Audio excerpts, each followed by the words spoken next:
حادثه بسیار تلخی برای ইরানের শাসন ব্যবস্থার অন্যতম প্রভাবশালী স্তম্ভ এবং দেশটির জাতীয় নিরাপত্তা কাউন্সিলের প্রধান আলী লারিজানি ইসরায়েলি হামলায় নিহত হয়েছেন। ওদের স্বপ্ন পূরণে পাশে থাকতে পেরে আমরা গর্বিত। বিশ্লেষকরা সতর্ক করেছেন যে লারিজানির মতো একজন শানু রাজনৈতিক ও সামরিক কৌশলবিদদের প্রস্থান মধ্যপ্রাচ্যের চলমান যুদ্ধকে আরও দীর্ঘস্থায়ী এবং আলোচনার পথকে রুদ্ধ করে দিতে পারে।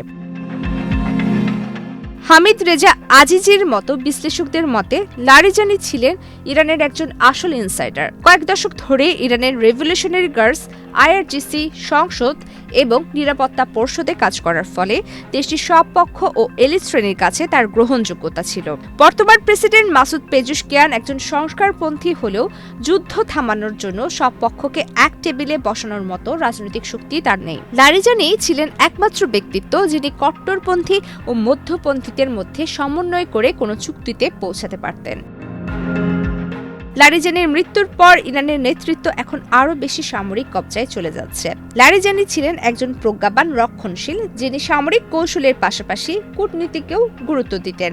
তার জায়গায় এখন ৭১ বছর বয়সী সাবেক আইআরজিসি কমান্ডার মোহসেন রেজিয়াকে নতুন সর্বোচ্চ নেতার সামরিক উপদেষ্টা করা হয়েছে।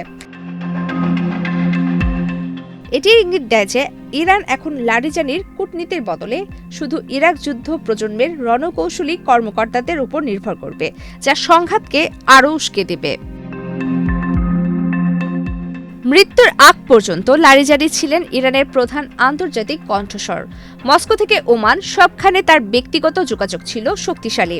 গত জানুয়ারিতে পুতিনের সঙ্গে তার বৈঠক বা ওমানে পরমাণু চুক্তির শর্তাবলী নির্ধারণ প্রমাণ করেছে তিনি পর্দার আড়ালে যুদ্ধের একটি রাজনৈতিক সমাধানের পথ খুঁজছিলেন। তার মৃত্যুতে তেহরান একজন সুদক্ষ বার্তাবাহক হারালো। একসময় পশ্চিমারা লারিজানিকে একজন নমনীয় মধ্যস্থতাকারী মনে করলেও সম্প্রতি তিনি ইসরায়েল ও যুক্তরাষ্ট্রের বিরুদ্ধে আক্রমণাত্মক অবস্থান নেন। ইসরায়েল তাকে লক্ষ্যবস্তু বানিয়ে হয়তো বড় জয় পেয়েছে, কিন্তু রাজনৈতিকভাবে তেহরান এখন এমন একটি অবস্থানে চলে গেছে যেখানে আলোচনার চেয়ে যুদ্ধ চালিয়ে যাওয়াই তাদের একমাত্র বিকল্প হয়ে উঠতে পারে।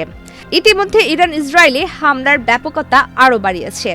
এছাড়া সেনাপ্রধান মেজর জেনারেল আমির হাতামি আমেরিকা ও ইসরায়েলকে চূড়ান্ত প্রতিশোধ নেওয়ার কড়া হুঁশিয়ারি দিয়েছেন।